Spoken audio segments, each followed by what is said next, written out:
मी PI कुंदनगावडे, वैराग police Thane प्रभारी अधिकारी. वैराग police Thane येथे गुन्हा नंबर 189/2026 BNS कलम 103(1) व इतर या अन्वये खुनाचा गुन्हा दाखल होता. सदर गुन्ह्यातील फिर्यादी ज्ञानेश्वर दादासाहेब कापसे यांनी फिर्याद दिली होती.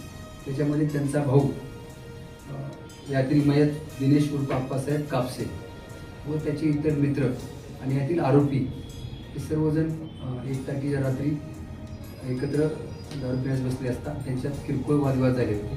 वादविवादानंतर यातील आरोपी जो आहे त्या महिताला घरी सोडवतो असं म्हणून त्यांनी गौसणी हायस्कूलच्या ग्राउंडवरती घेऊन गेला होता आणि त्या दरम्यान त्यांच्यात पुन्हा किरकोळ कारणावरून वादावादी होऊन त्या आरोपीने यातील मयत यास डोक्यात दगड घालून त्याचा जागेवर खून करून आरोपी घटनास्थळावर पळून गेला होता.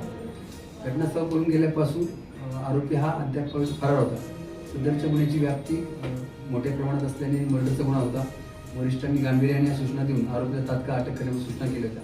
त्या अनुषंगाने वैराग पोलीस ठाणेकडील PSI भापकर साहेब सोबत त्यांच्याकडचे अंमलदार DB पथकाचे आकाश पवार, राहुल पाटील तसेच माझे दप्तरी गुंडे आणि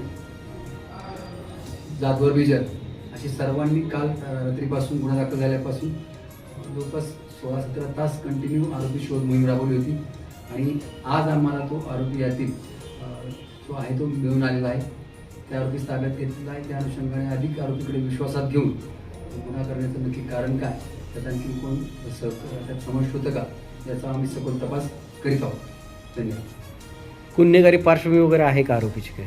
आरोपी हा मोलमजुरी करणारा आहे. तसं सराईत गुन्हेगार नाही आहे. दारू वगैरे पिण्यात त्याला व्यसन आहे. 2019 किरकोळ स्वरूपाचा गुन्हा दाखल होता. त्याच्यानंतर त्याच्यावरती सिरियस क्राईम रेकॉर्ड असल्याबाबत कुठलाही अभिलेख उपलब्ध नाही.